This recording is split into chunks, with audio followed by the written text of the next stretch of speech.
May hapon sa tanan, nanapod kita sa Light Them with My Word. Ang sinimana nga pagpambit sa kinabuhi sa laiko. Ang ato ang Ebanghelyo karon kinutlo sa Mateo Kapitulo 21, versikulo 1 hangtod sa 11. Mao magkani ang Palm Sunday of the Passion of the Lord. Mao kani ang bintita sa lukay, brothers and sisters. So, kung nakamoy Biblia diha, pwede man ninyo kani basahon sa hinay-hinay lang no ato ang pamalandungan. So, kani kang Mateo Kapitulo 21, versikulo 1 sa hangtod sa 11, giproklamar kani nga mao kani atong Palm Sunday, no? Of the Lord's Passion. So, mao kani ang sinugdanan sa Semana Santa ug ang simbahan nagbutang niini nga ebanghelyo nga nagpamatuod gayon sa pagtudlo kanato. Mao kani ang ato ang pagsugod sa Semana Santa. Si Jesus hatag usab kanato nining panahon na nga siya gitagbo sa mga lukay o gisinggitan og hosana, save us, I beg you to save us, Lord, ang sabot sa hosana nga kanini nagpasabot lang gani, no? Kanini ang mga katawhan nga nagtagbo kaniya nga gitistingan sila sa ilang kahadlok sa kabalaka, sa ilang pagka disappoint, no? Nga sila later on kananaang gipahimuslan lang o gimanipular lang sa mga Hudiyo o sa susama nga hari nga ilahang banigan sa ilahang mga kapa diha sa dalan o ipasulod diha sa Jerusalem nga nagpakita lang kani nga ang atong hari nga nakita nga usa ka kananaang humble, meek, no? Kanang masinubtanon o kanang nagpaubos og mayo nga nagsakay sa usa ka asno o sa donkey, no? O siya mismo nahimo gayud tinuod nga hari, dili hari nga kalibutanhon. Sa atong liturhiya, brothers and sisters, atong kining ipahinumduman o nahimnumduman nato ang iyang no, daghan ba kayo ang iyang kabalaka sa iyang pag-intra sa Jerusalem kay gikontrahan na gyud kayo siya sa mga Hudiyo. So kita giaghat kani sa ato ang pagtuon nini nga kita mosunod usab kaniya hangtod dito sa gangaan sa Jerusalem o hangtod dito sa cross. Kay nganuman tungod sa cross, brothers and sisters, niuban man kita sa iyang ebanghelyo. So mamalandong kita sa pagsugod sa pagbasa sa versikulo 1 hangtod sa 5, no? Sa duol na sila sa Jerusalem ug miabot na sa Betpahe sa bukid sa mga Olibo, gipauna ni Jesus ang duha ka niyang tinunan. Giingnan niya sila, "Pangadto kamo sa baryo nga naa sa unahan ug makita ninyo ang usa ka asno nga higot uban ang nati niini. Tangtangi sila sa ilang higot ug dad-a nganhi ngadto. Nganhi kanako. Ug kun may mubadlong kaninyo, ingna siya nga magkinahanglan niini ang Ginoo aron ipadala dayon niya ang asno ug ang nati." So brothers and sisters, sa bersikulo 4, kini nahitabo aron matuman ang giingon sa propeta. "Sultihi ang siyudad sa Sion, karon muanhi kanimo ang imong hari. Malumo siya ug magkabayo sa asno o sa nati niini." So brothers and sisters, ipanagna na kani diay, no? Kaniyadto nga siya mo sakay sa usa ka asno diha sa pag-intra niya sa Jerusalem. Si Jesus usa ka hari sa iyang mapaubsanon, maaghob, gentle siya ug humble ug slow ug walay walay samok, kanang cool kayo kung tawgon pa sa mga batanon karon. Ug ihag yung gituyo nga musakay gyud siya sa kasno o sa kadangki. Dili man kani aksidente or nga kanana ang pagka buwan niya, no? Magbuhat nini iya magining gituyo kay mo maginoy nabutang sa kasulatan. O si Mateo ang nagsulat nini nga ebanghelyo, gikunik gyud kita diha sa propesya, no? Nga siya usa gyud ka maghop. So naghatag kani sa katumanan sa paabot sa Israel nga ang usa ka tinuod nga hari nga moabot ug moay mo kanana ang mo hatag sa ilahang nasod, no? Isip usa ka conqueror sa ilang nation, but dili siya conqueror nga mong dala og gubat, but conqueror siya nga magdala og kalinaw. So ang usa ka danggi man, ang usa ka asno, nagpasabot na nga ang gahom ni Kristo dili nga magdominar, no? But siya maghatag sa iyang gugma diri kanato pinagi sa iyang trono nga mao diha sa cross. Mao kani ang kanang duol gayud diri sa atong kasing-kasing kani nga ebanghelyo, brothers and sisters. Si Jesus siya dumala magyud diri sa ato ang kasing-kasing nga naghatag sa iyang kaugalingon. Ngani sa katekism sa nagtundo magyud kani nga ang pag-anhi o pag-intra ni Jesus sa Jerusalem, nagpasabot na kini nga ang pag-abot na gayon sa gingharian sa langit nga ang usa ka Misaya nga mao ang hari tuman na gyud, no? Diha sa iyang pagsaylo gikan sa kamatayon hantud diha sa kabanhawan.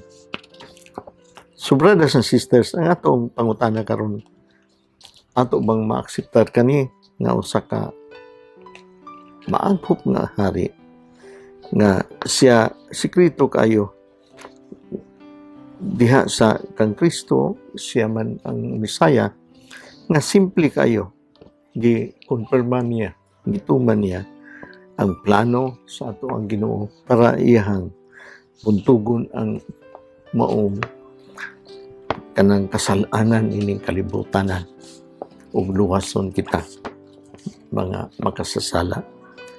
Sa bersikulo 8, usa ka dakong panon sa mga tawo nga mibuklad sa ilang mga sapot didto sa dalan, samtang ang uban namutol og mga sanga sa kahoy o gihatag nila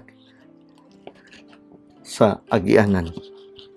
Ang mga tawo nga nag-una kang Hesus, ingon man ang mga nagsunod kaniya naninggit, Hosana, dalaygon ang kaliwat ni David. Bulhan siya nga mianhi sa ngalan sa Ginoo, dalaygon ang Dios. Brothers and sisters, unsa kuno naninggit sila Hosana. Unsa maning Hosana? Mao man kaning tinuod gayon nga kanang singgit sa kaluwasan. Ang mga katawhan naninggit ug nanganyagit, nanghilak o naningagit nga Hosana, anak ni David, no?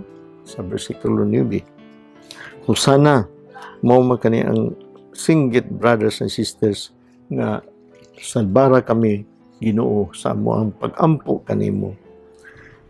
Diri nga ilang nakita si Jesus nga usa ka promesa nga mao gayud ang kanang sumusunod ni David, mao ang Misaya o mao ang hari. Ngani sa ato ang ebanghelyo nagpakita usab nga usa ka tao lamang, no? Usa ka week nagsakay lang sa dangki, makita nila nga dili man kayo mahimayaon ang iyang dangki raman, asno raman ang isakyan. So nagbutang kani sa ato ang sa ato ang ibanghilyo sa iyang pasyon o sa iyang kamatayan nga pagtuo, brothers and sisters, ang ato ang huptan dili kana ang ato ang mga emosyon gikan gayud sa katuyuan sa ato ang Ginoo. Ngani uban siguro dito og maobserbahan nimo ga awat-awat lang siguro og nadala lang sila sa kagubot sa panahon, no? O auban nagpakita lang sila sa ilang emosyon, wa gyud nila kanan ang mabati gayud o kinsa gayud si Jesus na niindra diha sa Jerusalem.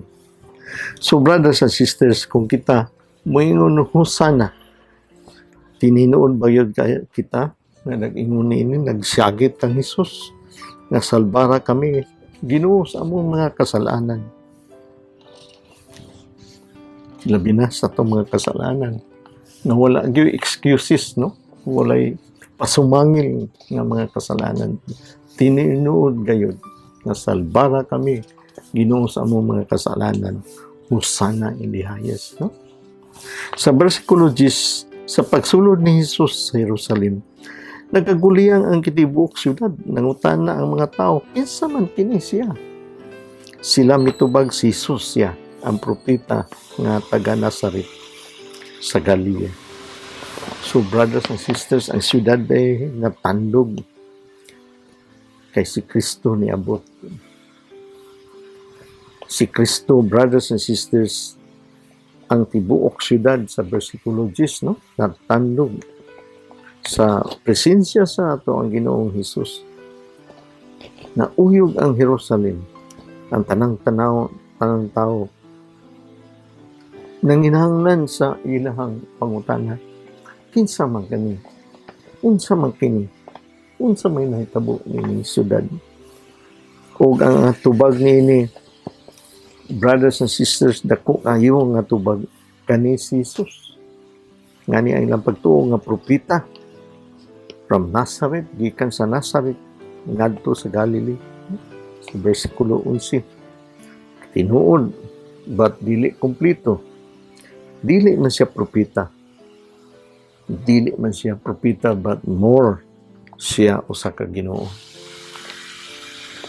Kani brothers and sisters, kanunay yun nato makita sa ato ang kaugalingon, no? Matintal kita nga to lang si Jesus ato ng bakit baliwala ang iyang presensya sa atong kinabuhi. Ngani ato pang i-manage og mayo nga atong kabubuton, dili kabubuton sa iya ang ato ang tumanon. Kaya nga atong pagtuo, usa man siya ka propeta, usa man siya ka teacher, usa man siya nga gagiya lang unsay maayo nining kinabuhi. Kini karon gipakita kanato ato giutahuron siya, ato siya simbahon kay siya mao ang ato ang kaluwasan sa ato ang mga kasalanan. Meaning Semana Santa, brothers and sisters, nagpadala kani og dako nga question sa atong konsensya. Kinsa man si Jesus sa akong kaugalingon? Tinuod, kinsa man siya? Nakaila ba siya? Nakaila ba ka sa iyo? Nakaila ba gayon ikaw sa iya? Sa panahon sa Kurisma, atong ipangutana kini, no? Sa atong pagampo, basig ato nang gi-reduce, ato nang gipaubos og mayo si Kristo sa ato ang kinabuhi. Udangat nagkita sa iya sa ato ang tibuok kinabuhi, tibuok tuig nga ato nang duulan siya og nay ato kinahanglanon, og nay ato mga problema.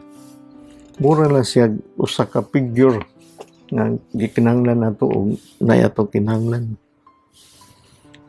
But karon Semana Santa, ilhon nato siya na siya gyud muban sa ato ang kaluwasan.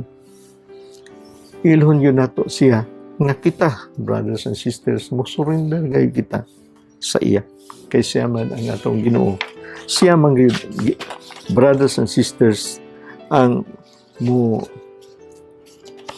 hatag nato kaluwasan, siya mangyud muban kanato diha sa ato ang pagkabanhaw usab sa kinabuhing dayon diha sa katapusang adlaw sa akong kinabuhi sa paghukom.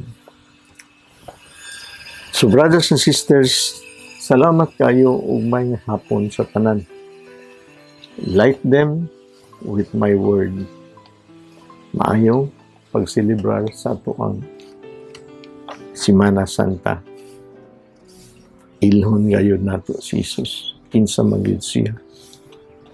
Nganong nagpakamatay man siya sa ato ang kaugalingon? Nagtuo ba kita nga sapat na? Igo na ang atong gituoan karon? Mao kani ato ang pagahinuktukan ug ato ang pagabalikan diha sa ato ang pagselebrar sa Semana Santa nga si Jesus nagpakamatay, nag-antos kanato. Kinsa man siya? Nag-antos kanato, nailhan na nato siya. Nandili nato masinati ang kabanhawan ni Jesus sa Easter Sunday o atong kabanhawan later on ngayang ihatag nato sa atong kaluwasan sa katapusang panahon sa pagbalik ni Panginoon. Sa ngalan sa Amahan, sa Anak, sa Espiritu Santo. Amen. Light them with my word.